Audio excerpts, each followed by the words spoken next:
Hello Gemini, Sun, Moon Rising, and Venus Signs. Kamusta kayo? Sana po nasa mabuti kayong kalagayan. Welcome back po sa Star Tarot. Kung bago kayo rito, welcome din kayo. Thank you for your support. I truly appreciate it. God bless you all. Unang mensahe po ninyo, angel number 0404, slow down. Ayan. So, siguro, lagi kayong nagmamadali, no? Yan, Gemini. Or probably, marami kayong ginagawa.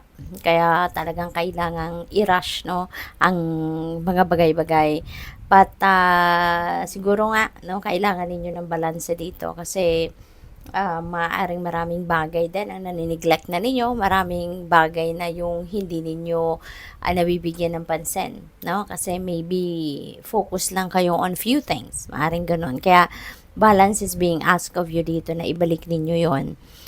May power struggle ang iba sa inyo dito, no? Maaaring merong gamitan ng force, no? Maaaring around you, no? Baka merong mga violence na nangyayari, so mag-iingat po kayo.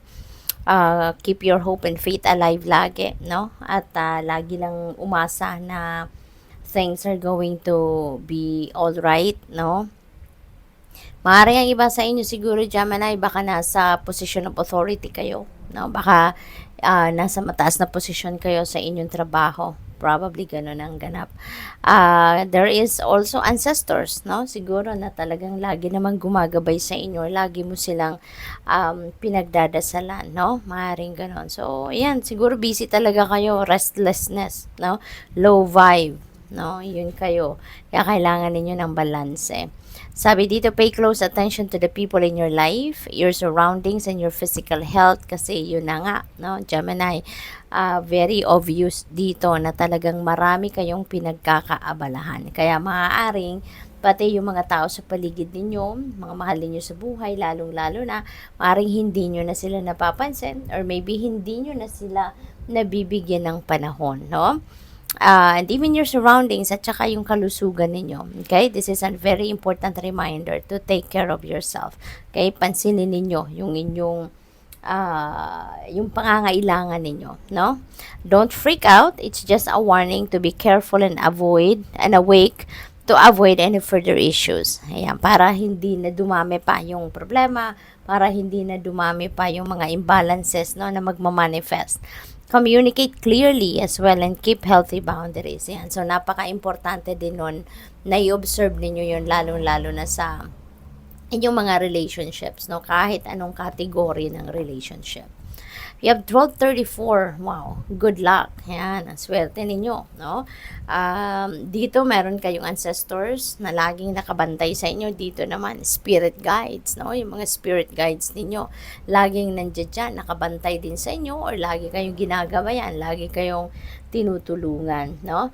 There is progress then, so this is good. Justice also will be served to you.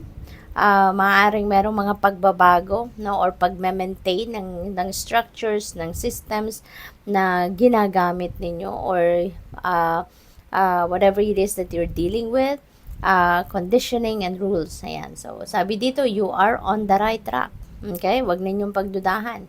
Nasa tamang daan kayo. Someone from the other side has your back and encourages you to try your best. Ayan, so this could be your spirit guides and your ancestors, diba? Na laging nakabantay sa inyo. Lagi kayong in-encourage, lagi kayong ginagabayan.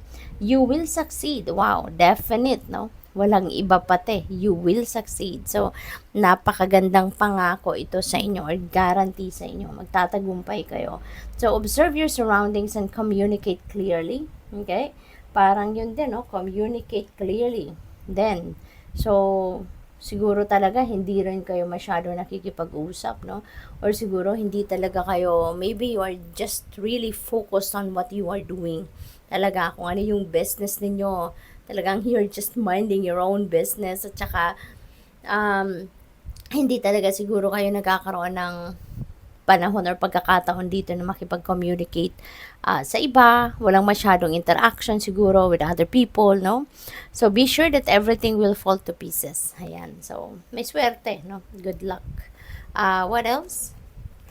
We have angel number 555, change. Ayan. So, may mga bagay na kailangan kayong baguhin, diba?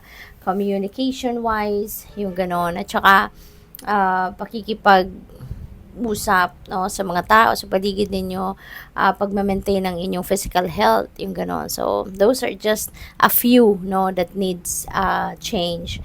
Sabi dito, encouragement, support, yun ang maaari din matanggap ninyo ngayon. Maybe there will be obstacles, no, and battles that you need to face, pero kalma lang, no? Kalma lang kasi normal lang 'yun eh. Normal lang sa buhay natin 'yun na paminsan meron tayong obstacles, no, and battles na haharapin, no? Ganyan talaga, parte 'yan ng soul's journey natin. Sabi dito, you're going to level up. It might not feel good initially, but it will prepare you to handle the greater things in life for your highest good, no? So maaring ito yung mga battles and obstacles na maaring ma-encounter ninyo. At ganun talaga, 'di ba? Hindi rin ninyo ma-appreciate masyado yung success ninyo kung hindi rin kayo nanggaling sa hirap, sa challenge, 'di ba? Kung walang obstacles na napagtagumpayan, 'di ba? Hindi rin natin masyadong ma-appreciate yung pagtatagumpay natin, yung victory natin. Kaya kaparte 'yon, kailangan talaga mangyari ang mga ganung bagay.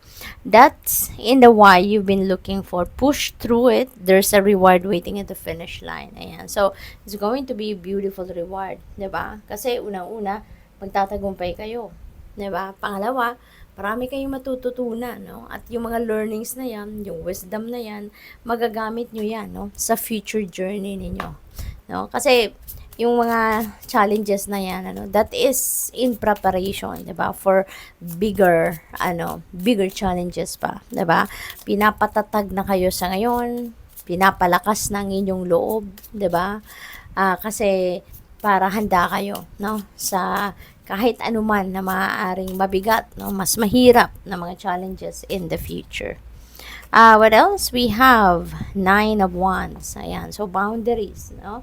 Parang meron akong nabasang boundaries. Ayan. Communicate clearly and keep healthy boundaries. Yan ang nakikita ko rito. No? You need to protect yourself. You need to protect your relationships as well. Kahit anumang klaseng relationship. That's why, importante na mag-build ka na ngayon pa lang ng healthy boundaries. You need it, no? Kasi kung hindi mo alam kung hanggang saan ang limitasyon mo towards sa kung sino man, 'di ba? E di aapak-apakan ka na lang, 'di ba? Iba-bypass ka na lang. Yung ganoon. Kaya importante na mag-set ka ng boundaries para maging aware din yung mga tao sa paligid ninyo kung ano yung limitasyon, kung hanggang saan lang, 'di ba? Tsaka be courageous, no? To say no when you meant to say no. Kasi siguro sobrang bait ninyo, sobrang people pleaser siguro kayo na you're trying to please everyone. Kaya kahit ang isip ninyo sinasabi ay no, pero yung bibig ninyo sinasabi ay yes. 'Di ba? Kasi gusto mong pagbigyan, gusto mong magpakabait, gusto mong i-please, no, ang kung sino man. Kaya be honest, no, be truth to yourself. Okay? At importante na mag-set kayo ng boundaries, no? What else? We have the lovers. Maaaring yung boundaries na yan. Kailangan, sa inyong love and romantic relationship. Maaaring kailangan ninyo yan i-apply, no, sa relationship ninyo with your person. No?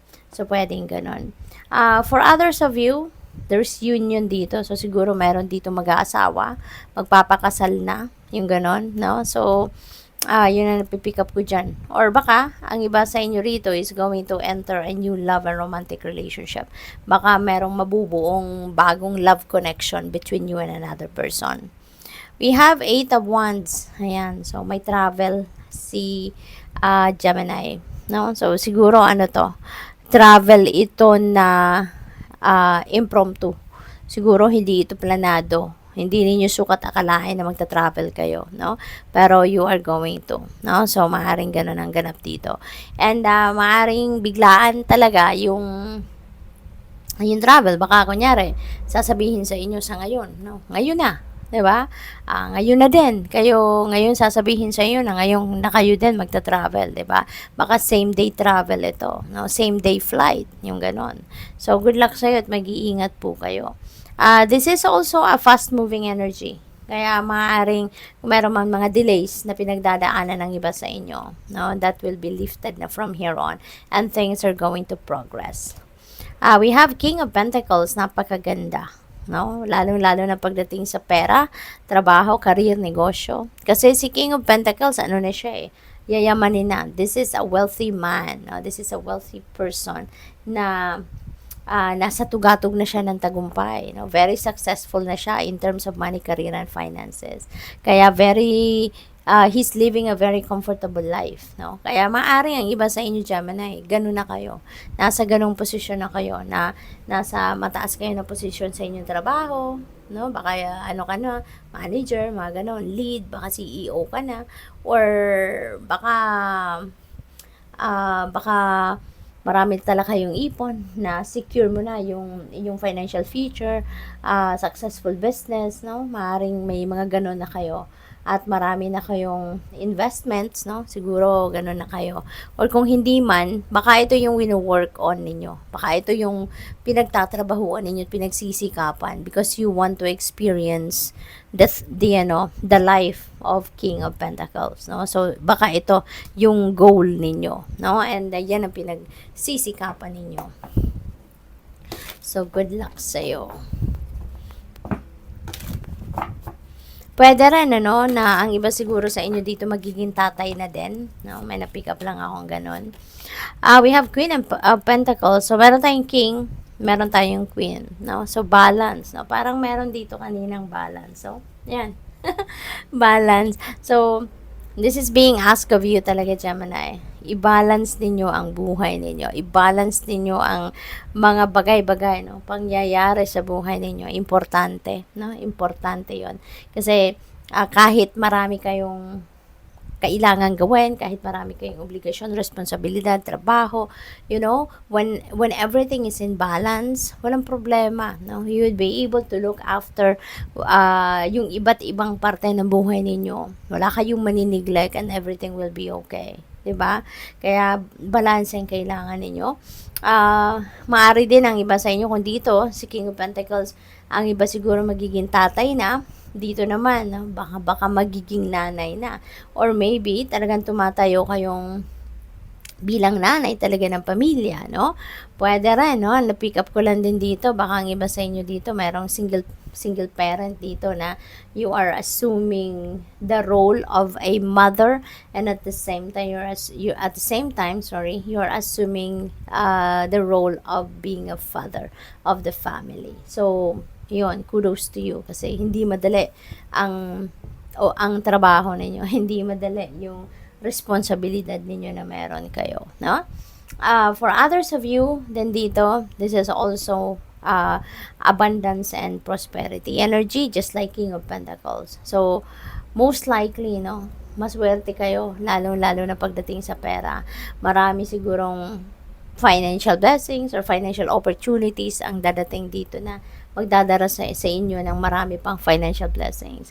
Magdadala sa inyong financial comfort, financial freedom, no? Baka mayroong mga job offer, additional offer, no, ng baka may investment or baka career change, 'di ba? Na talagang magiging bongga, no, ang resulta. So good luck sa iyo. Six of Swords, yan ang iba sa inyo is going to travel, no? With the Eight of Wands. So, it feels like to me talaga na meron kayong travel dito na gagawin, no? Pwedeng ito by air, ito naman, pwedeng over water, no? So, depende sa inyong sitwasyon, but definitely some of you is embarking on a travel. At sa lahat ng gagawin ninyo, no? The divine universe is always guiding you by sending you intuitive guidance, intuitive messages, intuitive nudges. Kaya pay attention to it kasi ito yung laging gagabay sa inyo at dadalhin kayo nito sa kung saan kayo dapat mapunta, no? Kaya talasan ninyo ang inyong radar, no, Gemini, at sundin ninyo kung ano yung bulong sa inyo ng iyong intuition kasi divine guidance yan. So, good luck sa'yo. Thank you for watching. Love and light. Namaste.